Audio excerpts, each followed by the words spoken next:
Alright, welcome once again to this month's show on What is Your Story with Dr.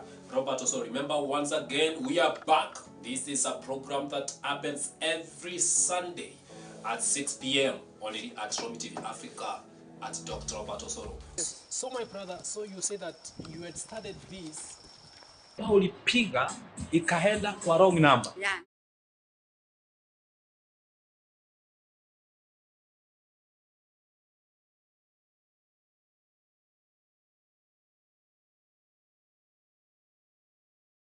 Good morning, viewer. Welcome to Romi TV Africa. This is Newspaper Review. I'm your host, Mark Collins Ochieng. You can follow me on my social medias as pages. Twitter and Instagram is at collins.ke. Facebook is at Mark Collins Ochieng. And also on this our channel, it's also on social media, that is at Romi TV Africa across all the social media pages. I'm not alone on this show. I have got two pundits who are going to help me to analyze the stories that have made headlines on your local dailies. So welcome on the show and please introduce yourself. Jerry Kenya. On social media pages, across all of them? No social media. No social media? Mm-hmm. Yes? Call me Emmanuel Onyango. Welcome to the show. So viewer, please go to the comment section, give us your reaction concerning the stories that we are going to address this day. And we're going to start with the Daily Nation. The story that we are going to start with is the MPs fight as Wetangula rules Kenya Kwanza has majority. So yesterday, the 13th Parliament, they met in Parliament yesterday, and yesterday was the day for declaring which side had the majority leaders. And the person who was conducting, or the person who was in charge of that meeting was the Speaker, that is Moses Wetangula, and he declared that the majority sides are Kenya Kwanza, citing that they had 179 MPs out of the 349 members of parliament we have in the House, while Azimio la Umoja, One Kenya, had 157 MPs. Even though his decision brought a lot of illicit reaction because it upped the likes of Ross Buya from Kisumu Town MP, Raphael Wanjala Budalangi, who attempted to grab the mess but was swiftly intercepted by the Sergeant at Arms. So I will try to quote what some of the legislators had to say concerning the Azimio la Umoja One Kenya Alliance. This is Azimio MP, that is Opio Wandai, who was being fronted by the Azimio coalition as the majority leader. This is what he had to say concerning the declaration that was made by the Speaker, Moses Wetangula. He basically removed members from Azimio, the coalition, without any reference to the law. It is illegal. That is what Mr. Wandai had to say. Another leader who had to say something was Junet, and this is what he had to say. This is the capture of parliament by the executive. The Speaker has become the register of political parties, moving MPs from their coalition to others without due regard to the law. That is what Mr. Junet had to say.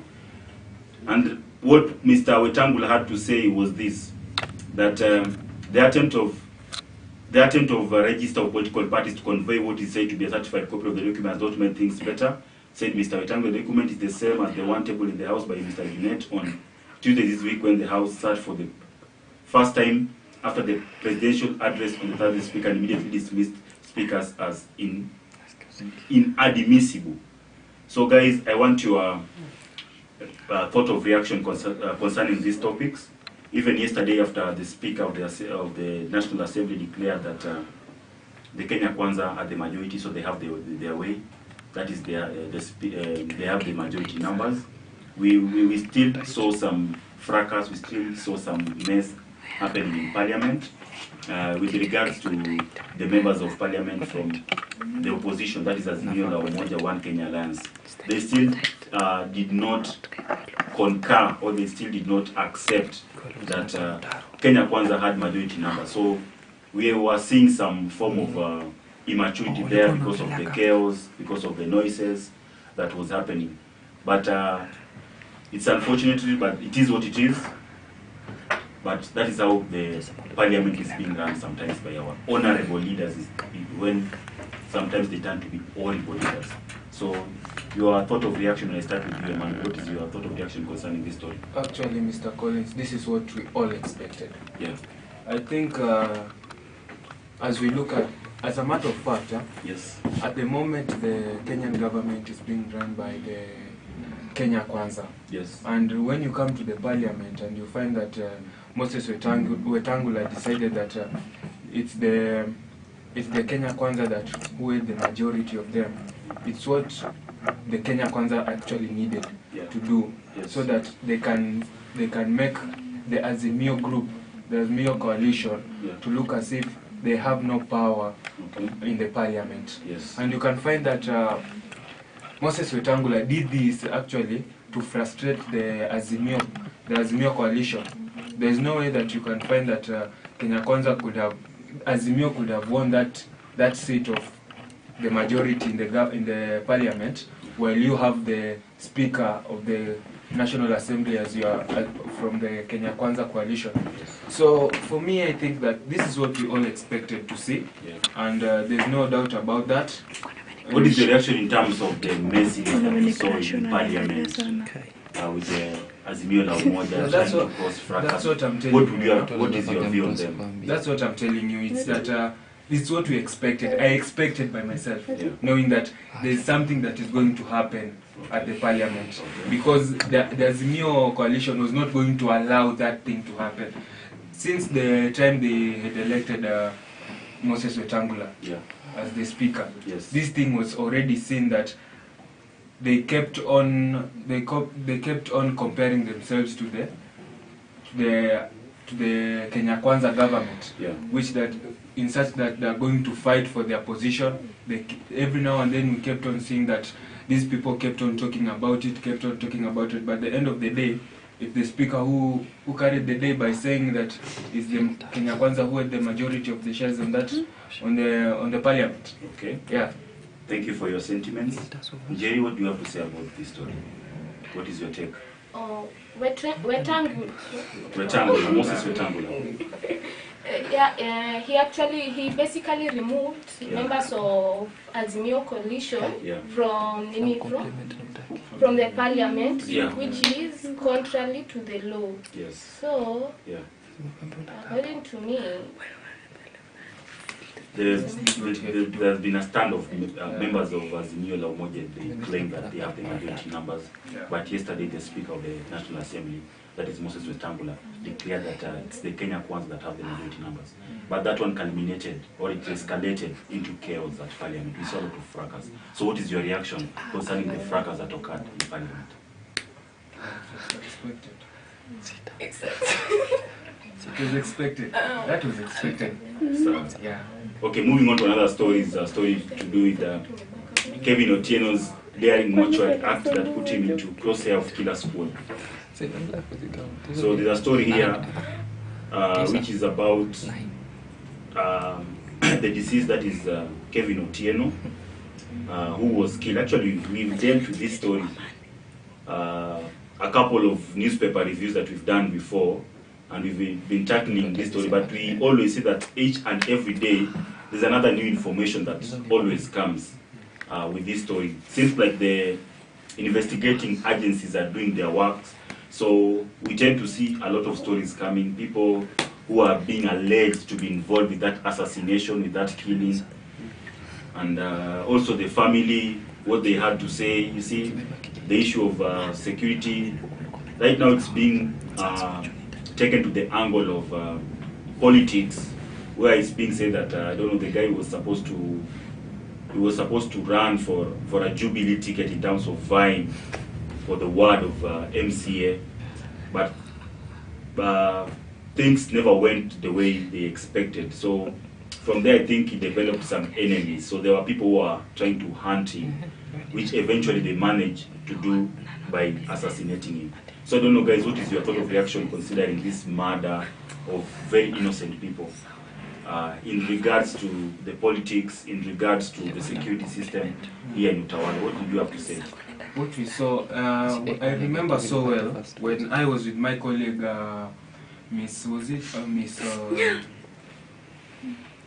what was her name? I've forgotten her. But when we were doing the newspaper review on Wednesday, right? Yes. We talked about the securities in Kenya, Yeah. and we can see that Kenya at the moment is trying to clear the security, insecurity cases here right now, because we have so many cases of death. Yeah. And this case happened. This story happened during the time for election, right? Okay. Yeah. Because we can see that you've said he was trying to run for a ticket Yeah. Via Jubilee Jubilee Party. Party. Yeah. Yes. And it made, I think this story, Yes. maybe people are targeting him not to vie for the position. Maybe they saw because he might win, or he may take over where people never wanted. Because he was shot how many times? He was shot 36 times. Yeah. Just here in Utawala. In a broad daylight. It was Yeah. at 1 p.m. And they showed that situation in the CCTV. Yes. And at the moment, I think the Kenyan government should intervene and see what actually led to his death. Okay. Yeah. What is your reaction on this, Jerry? You know, actually, politics in Kenya, politics is a dirty game. Yes. We all know that, Yeah. and as long as you are willing to involve yourself in politics, I think you should be stable in terms of financial. Financially, haina shida. Unafaa kuwa stable financially. Yes. Juu ukiwa financially utakuwa able kuhire security team. Politics in Kenya ni inakuanga sijui aje. Like unafaa kuwa na security team yako tu. Now another story here that we have is about Safaricom gets not to launch M-Pesa services in Ethiopia. So Safaricom, this is one of the biggest telecommunication in East Africa, and it has extended its operation to Ethiopia. Remember, there was a time they tried that in South Africa, but it never worked. But right now they have extended it to Ethiopia, and they're expected to launch the services of M-Pesa. Since Safaricom came with this idea of M-Pesa, majority of Kenyans, or we as Kenyans, we have benefited a lot because you are able to do, or you are able to conduct a lot of transactions at your own comfort zone. It's convenient, okay? It's instant.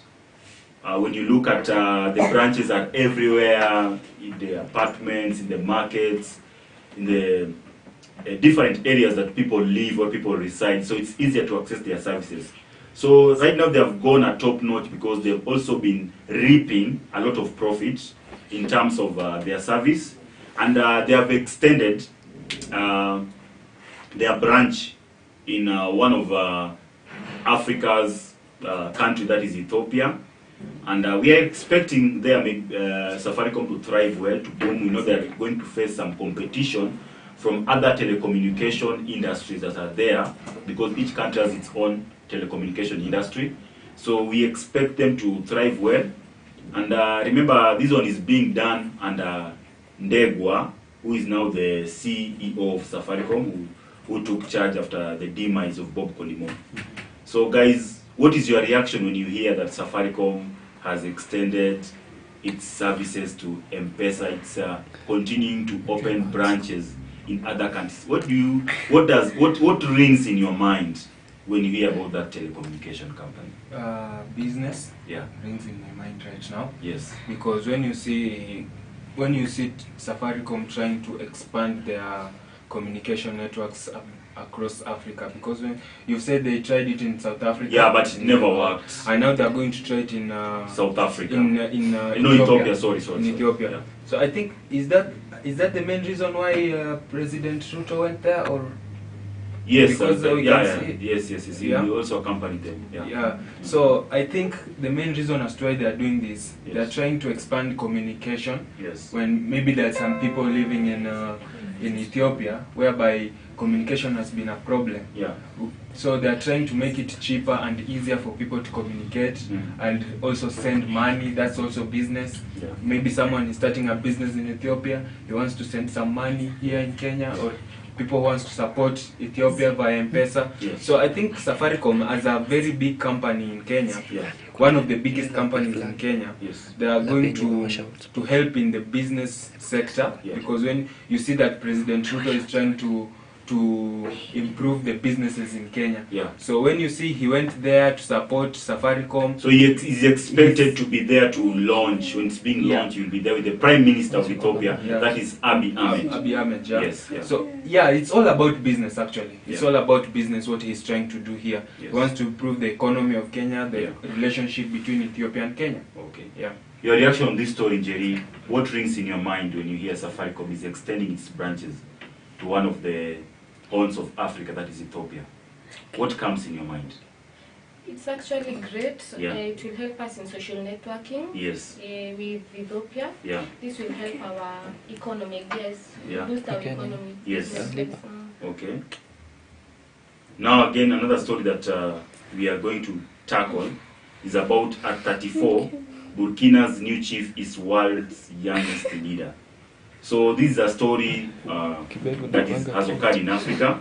It's about a country in Africa where the military overthrew the current government, and now the person in charge of that government is just a 34-year-old guy.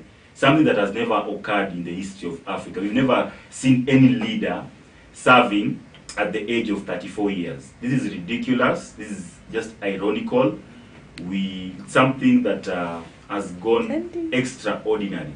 So this story is about a 34-year-old, that is Ibrahim Traore, an unknown, even in his native Burkina Faso. But he catapulted himself from becoming captain to the world's youngest leader, an asset that he has top hopes, but also fears from a poor, chronically troubled country. Okay. At the head of the core of disgruntled junior officers, ousted Lieutenant Colonel Paul Henry Sadaogo Damiba, who had seized power in January. On Wednesday, he was declared President and guarantor of national independence, territorial integrity, and continuity of state. Okay. So the story is just about the profile of this guy, from the army where he was serving to how now he has ascended into power.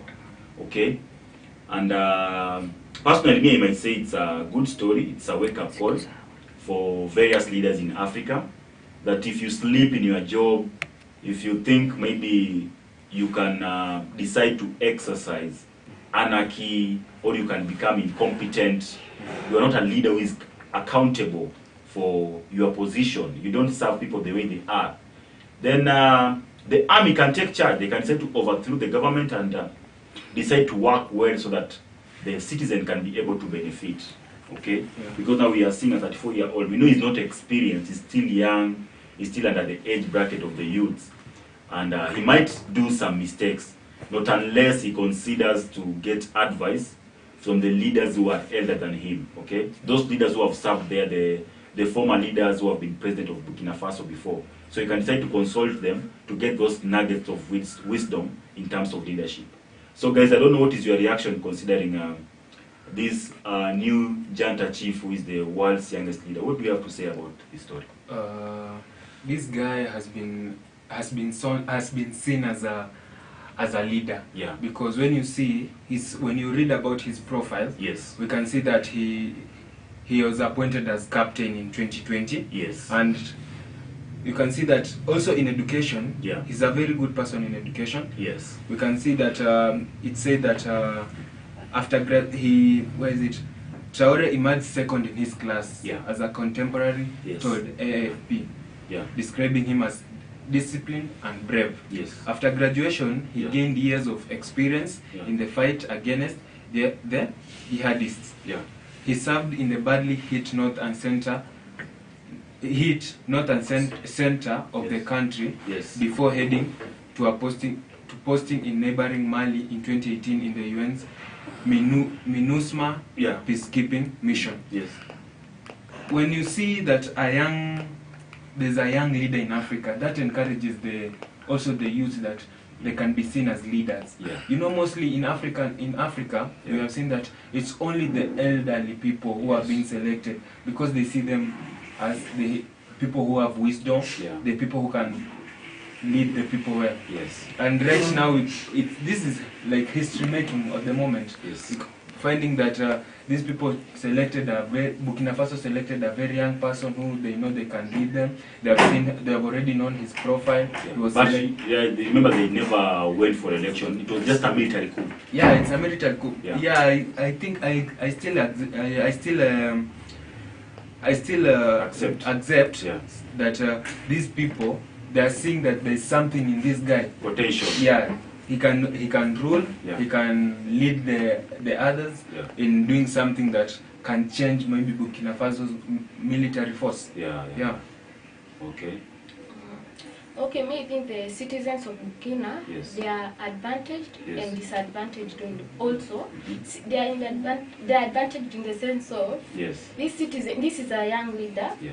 This means new ideas, Yes. young Fresh minds. yes, Yeah, you get me. yeah. But they are disadvantaged because this guy has no experience. Yeah. Okay. So- But to them, they take it as a revolution. Now the leaders have realized that they can do something. So these are revolution to bring changes, okay, in the ground, among the ground. Now moving on to another story is about governors' demand to be given 6 billion for Ebola preparedness. Okay, so the county chiefs also asked the National Treasury to release funds due to counties to help them adequately prepare for any eventuality. This follows a health scare after a suspected case in Kakamega County, where a 32-year-old man who had traveled to Uganda and was admitted to Mumia's hospital with Ebola-like system turned negative. Council of Governors Health Committee Chairperson Muthomi Njuki said that although there is no cause for alarm, the country cannot rest easy, especially counties neighboring Uganda, as the disease is mobile and can spread fast. So there was an outbreak of Ebola last month, and the case was reported in Uganda. It started in Uganda, and then eventually it reached Kenya. Just the way the previous year, the year but one, that is 2020, when Corona, we had the pandemic of Corona coming to Kenya, because it started at in China, a place called Huawei. Those people, their names are always strange. But right now, the governors are saying that we cannot relent on this matter. Let the government give us 6 billion so that that money can be allocated to the health sector in regards to cushioning, in regards to averting that disease in case it outbreaks. Because the guy who was diagnosed and was found to have this disease, apparently it's like he has cured, because when he went for another diagnosis or for another test, he turned out to be negative. But when he came in, he turned out to be positive. So it seems like the medications that he undertook, or the medication prescription that he was given, it helped him to cure the disease. But the governors, through their health committee chairperson, that is Muthomi Njuki, they are saying that this is not something that we should sleep on. We should tighten our belts. We should take every action to ensure that we can be able to curb this thing so that it doesn't escalate and it becomes a calamity whereby now again maybe we can start to impose some sanctions like the way we imposed like curfew during the time of Corona, and it's going to affect the Kenyans. So guys, do you think governors are being legitimate or eligible to demand for 6 billion to be given to them, or they should just tackle, because the case was one, we should just ignore and continue with life because there's no money? Yeah. These people, they just want to get the money for themselves. I don't think, because when you see the story, Yeah.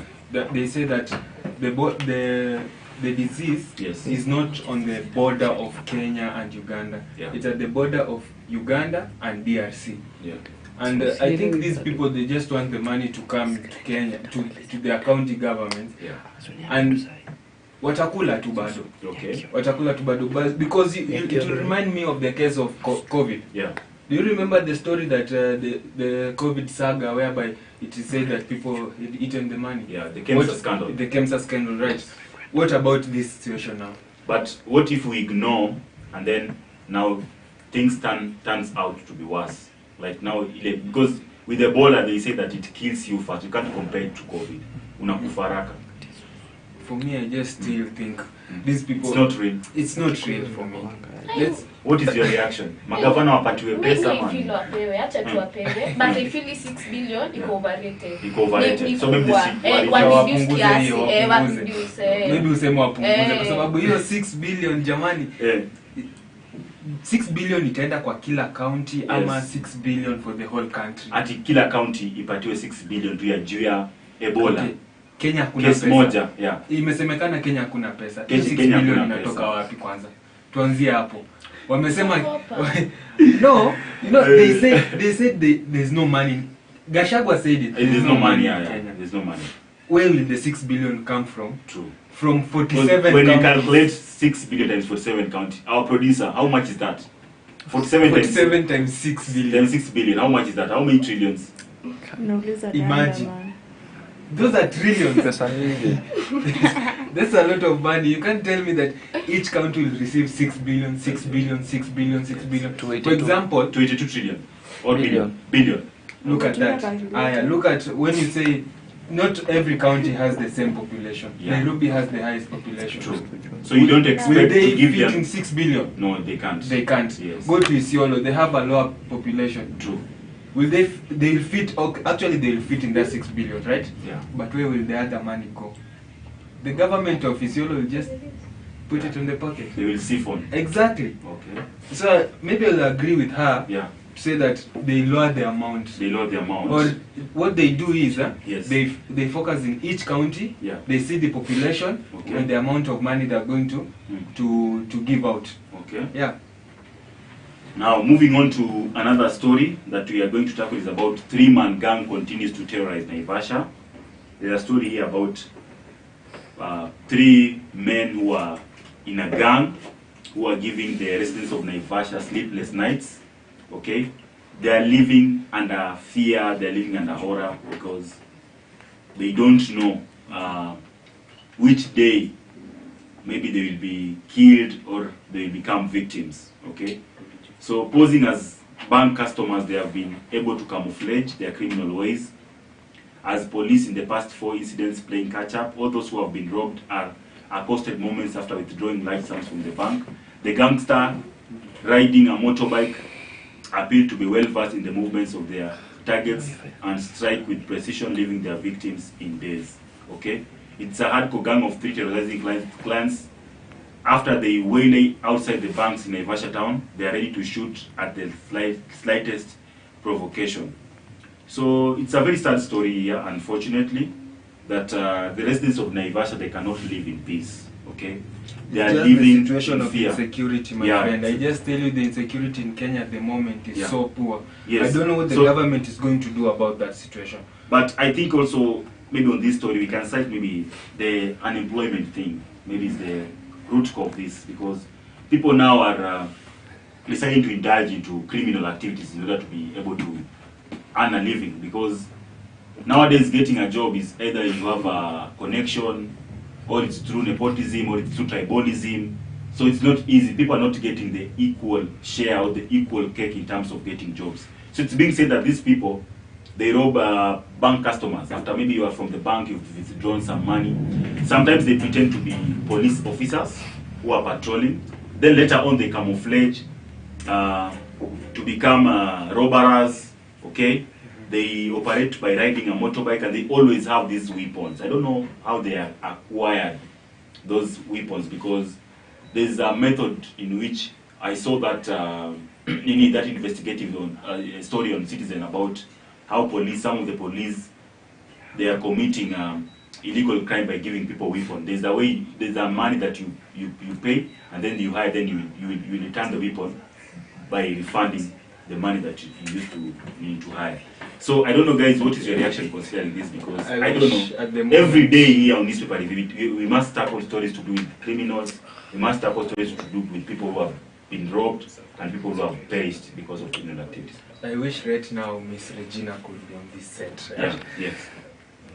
Because I remember when I was talking to Miss Regina and Miss Shalon on Wednesday newspaper review. Yeah. These ladies, they are fans of His Excellency the President. Oh, Ruto. And Yeah. the Hustler Nation. Yes. I'm waiting to see what the Hustler Nation is going to give us, because when you see, these are just the youths. Yeah, the youths. They're going to terrorize the Naivasha people. Yeah. Because if it's all about unemployment, Yes. we are going to blame the current government, because they said immediately they get the position, Yes. they're going to give out jobs. Yeah. And you can see this just the story of yesterday. Yes. That they terrorized, they are going to the banks, Yeah. they are waiting for people to withdraw their money, Yes. they pretend to be police Police, officers. yes. Later on they turn. Yeah. So it's all about lack of employment. Yeah. The only way they can get money is through terrorizing. I think people maybe the who- president should fast track that household fund that he said. It's all I'm waiting for. Yeah. And I'm expecting, I gave Miss Regina a particular time. I told her, Okay. when I'm just giving the president approximately a month Yes. to see what he's going to do.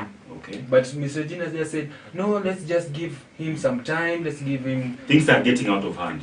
I'm waiting. What is your thought of reaction considering these robbers? They're terrorizing people in Naivasha. Me feel hii ni kazi ya county government, hatufai kuipeleka kwa national government. Okay. You see incident iko nationwide. Si stuff iko yani nationwide, ni kitu ya county. Yeah. Alafu hiyo mambo ya nini President Ruto, I feel ni baga ako very new kwa hii government. Ufai kushinda. But alisema immediately akipata. Si ameanza kazi. Ameshaanza kazi. Mbona bado watu hawajapata job? Watu wamepata. Ye mwenyewe alisema immediately. Okay. Watu wamepata kazi. Nation. Huyu mtu anafanya kazi, juu hadi ana boost circles. Sasa tuseme basi pia wamepata kazi, wamepewa si, kazi. Si kazi, hii ni kazi ya county government. County government ina fall under the government. Ndio? Sasa lazima kama county government inajua hiyo story. So wangekuwa waambia the government, wamerealize kitu imehappen, wamekuwa sema mbona hawajasema. Hii kitu kubwa hivyo, si ka terrorism. Hii ni kitu ndogo, like county government ndio our work. Naivasha belongs to the county government of Nakuru. Hiyo tunafai blame. Being led by that woman, right? Susan Kihika. Yeah. Susan Kihika, the governor. So the government of they should have tightened. But they should use the help from the national government. National government inaingianga thabiti imeshinda county government. Maybe I'll intervene on this matter. Maybe for now, we can say that the overall, the county government of Nakuru, they have a role to play in terms of ensuring with the help of safety. The national government. Yes, with the help of the national government. Yes. Maybe to some extent, but I think it's not a disaster like calamity. Yeah. So we can leave the it people at of that. Kenya. Yes, they are. Of Kenya. But for now, they are affecting the people. They are not the people. For now, they are affecting the people of Naivasha. They are not They're the ones who the are being Nakuru, the affected. people of Naivasha. You see, so but Naivasha belongs to Nakuru County Okay. government. Now, moving on to the last story, then we call it a day. Now, the last story is the story to do with poll losers are seeking soft landing at East African Legislative Assembly.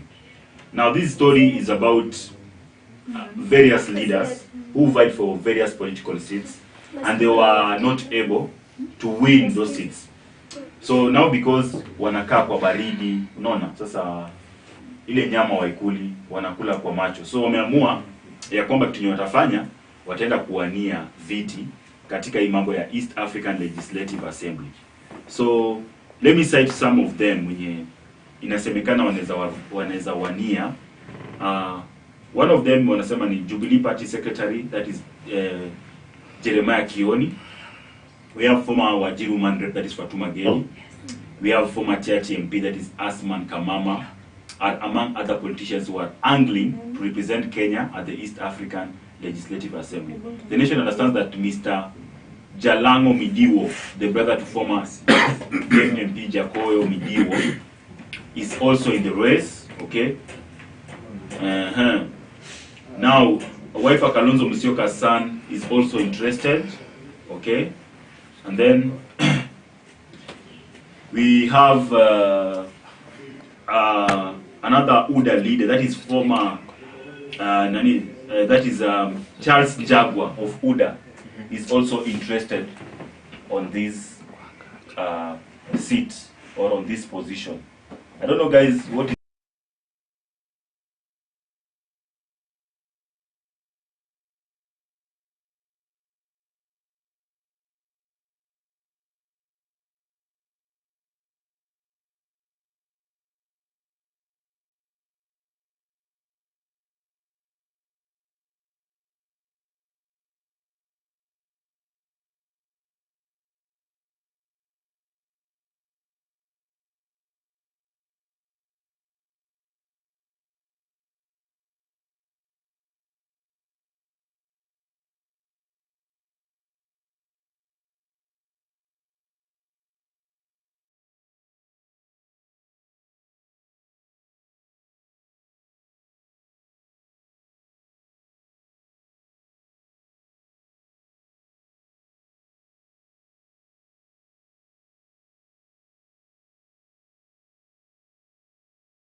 your host Mark Collins Ochieng.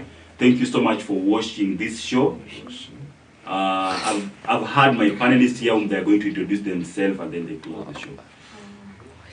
Thank you so much for coming to the show. Yeah. I was your newspaper panelist today, Mr. Emmanuel Onyango. Yeah. And give us your views and comments on what we talked about today. And please talk to me about, Mr. President, the situation of Hustler Nation. I'm waiting to see those hustlers being given work. At the moment, I'm not seeing any youth being given any work. Okay. Yes. Your social media address? Follow me at Instagram, ot_eno_. That is on social media? Only Instagram, right. Facebook, you're not there? I'm Twitter, not you're on Facebook, I'm not there. TikTok? Why are you gay? You. Shukran sana ni nchini Kenya. Okay. Okay. Now, guys, me also, I appreciate you guys for your time, for giving us this moment to analyze for you. Thank you for watching Romy TV Africa. My urge to you, or what I would like to advise you is, please, if you've not registered your SIM card, time is running. Remember, on 15th is the deadline. So make sure that you don't miss calling. Make sure that you don't miss those M-Pesa services. Visit any nearest Safaricom shop and ensure that you register your SIM card.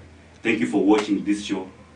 See you on Monday, same place, same time. Have a good day. Coming next. Coming.